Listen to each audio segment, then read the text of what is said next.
Amis du jour, chalutations. Pour les petits nouveaux, moi c'est Sekhmet et je vous souhaite la bienvenue dans mon podcast littéraire. Dans mon émission, je vais tenter 3 fois par semaine de vous donner envie de découvrir des livres de tout poil, récents et moins récents. Alors, si ça vous tente, c'est par ici la suite. Aujourd'hui, je vais vous présenter Welcome to Fée Café de Jennifer Croft, publié aux éditions Calix. Dans ce roman, nous allons rencontrer Catherine Cole, dit Kate, étudiant aux cheveux prunes dans son café préféré. Attablée seule avec sa boisson et son livre, Kate est dans son élément. Les bruits autour d'elle ou dans la rue sont tout sauf une nuisance pour elle qui ambitionne d'ouvrir son propre établissement café-librairie. Pour éviter d'être importunée durant sa lecture, Kate a sa méthode bien à elle et bien rodée, se faire passer pour une folle en lisant à voix haute son roman. Elle n'élève pas la voix, mais tous ceux qui s'approchent peuvent clairement l'entendre, ce qui les refroidit tous sans exception. Si Kate aime bien être seule, ce n'est pas exclusivement dû à son caractère, c'est aussi en lien avec son passé tragique. Quand elle n'était encore qu'une enfant, elle a survécu à un accident de voiture, un jour d'orage, là où ses 2 parents, eux, y ont laissé la vie. Heureusement pour elle, elle a pu compter sur sa grand-mère Thelma Lewis, qui l'a recueillie, elle et son petit frère Grayson. Depuis cette époque traumatisante, Kate a pris un faux nom et ne s'en départit plus. Si jusqu'à présent sa meilleure amie Lily Baker n'y voyait pas de mal, surtout pour la publication potentielle de ses romans, elle commence à avoir peur que Kate n'arrive jamais à avancer. Ce matin d'automne à Toronto, Teg va voir sa vie bouleversée comme l'une des héroïnes de ses romans préférés. Un homme en costume sombre entre dans le café et demande à la serveuse à la caisse une boisson. N'ayant pas précisé le type de boisson qu'il désire, la serveuse lui demande timidement et avec beaucoup plus de gentillesse que mérité de préciser sa commande. L'arrogant aux yeux mordorés se fâche et insulte la petite demoiselle en face de lui en la traitant de stupide humaine. Voyant que personne ne réagit, Kate prend son livre avec elle et s'approche du comptoir. Voyant que le belligérant commence à mettre la pagaille sur le comptoir en continuant ses remontrances injustifiées, Kate s'en mêle. Le ton monte entre l'inconnu et elle jusqu'à ce qu'un concours de circonstances fasse s'enchaîner les choses jusqu'à obliger Kate à se défendre d'une tentative d'agression par un coup de pied bien senti. Le dit coup de pied a propulsé le beau gosse contre une table où il s'est effondré raide mort, ses beaux yeux d'or vides. Kate ne tergiverse pas et part se rendre au poste de police où Lily travaille. Elle est reçue par l'agent Westbo et son partenaire Jackson. Bien que sceptiques, les 2 policiers l'accompagnent sur les lieux du prétendu crime. Mais une fois sur place, rien ne laisse supposer que ce qu'elle raconte a vraiment eu lieu. Les gens sur place n'ont pas vu de crime, ni même d'altercation avec un client, et aucun, même pas la serveuse au comptoir, ne se rappelle de sa présence à elle ou du beau monsieur aux yeux mordorés.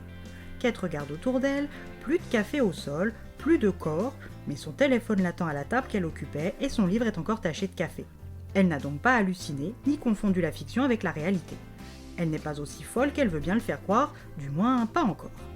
Avant que les 2 agents ne cherchent à la faire interner, Kate file à l'anglaise et retourne chez elle, dans le petit appartement situé au-dessus de sa future boutique. Si elle n'a pas rêvé ce moment, elle va devoir comprendre ce qu'il se passe. Elle ne va pas avoir à attendre bien longtemps pour commencer à avoir des pistes de réflexion. Un homme aux yeux turquoise fait irruption dans sa boutique et lui ordonne de mourir. Kate est sous le choc d'une telle franchise. Cressika Albastian, prince des fées, pupille de la grande reine des angles de l'éternité, l'Evresse, fiancé de la princesse Haven et premier assassin du Nord pour la confrérie de la reine, n'en revient juste pas. Cette petite humaine d'apparence fragile qui a tué l'un de ses frères assassins, Whip, utilise un faux nom. En plus d'avoir désobéi à un ordre direct de sa reine et future belle-mère en traversant le portail qui sépare le monde des fées de celui des humains pour tuer celle qui a éliminé de sang-froid l'un des siens, il a embarqué avec lui 3 de ses plus fidèles frères, Dranian, Shane et Mor, qui ont parié leur tête pour le sauver. Et tout ça pour une humaine. Pour rentrer chez lui, il doit tuer Kate. Mais avant ça, il doit trouver son vrai nom. Perturbée, Kate va chercher de l'aide auprès de l'un de ses professeurs de mythologie, M. Palmer, qui, au fait de l'existence d'êtres différents, l'emmène voir la seule personne capable de lui fournir de l'aide ou des réponses, Frida Nightingale, une bonne fée marraine à la retraite. Mais Kate va vite apprendre un fait sur les faits. On ne peut pas vraiment leur faire confiance, qu'ils soient avec ou contre nous. Alors comment va-t-elle échapper aux envies de meurtre du prince fée ? Cress et ses assassins arriveront-ils à trouver le vrai nom de Kate et retourner chez eux ? Kate survivra-t-elle ? Seule la lecture vous apportera des réponses.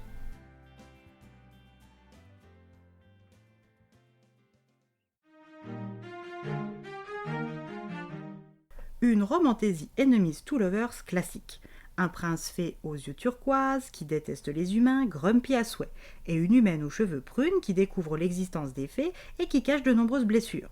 Ils vont se tourner autour jusqu'à comprendre qu'ils ne sont peut-être pas si différents que ça, qu'ensemble ils peuvent changer leur avenir et que l'amour n'a pas de limite. Un classique. Et bien voilà, j'en ai fini pour aujourd'hui. J'espère que cet épisode vous aura plu et vous aura donné des nouvelles idées de lecture. Si vous souhaitez découvrir d'autres petits bonbons littéraires tout droit sortis de ma bibliothèque, je vous retrouve le samedi 15 novembre prochain pour un nouvel épisode. Et si d'ici là je vous manque de trop, vous connaissez le chemin sur Instagram, @leslectures de Sekhmet. Sur ce, salut les amis et à la prochaine.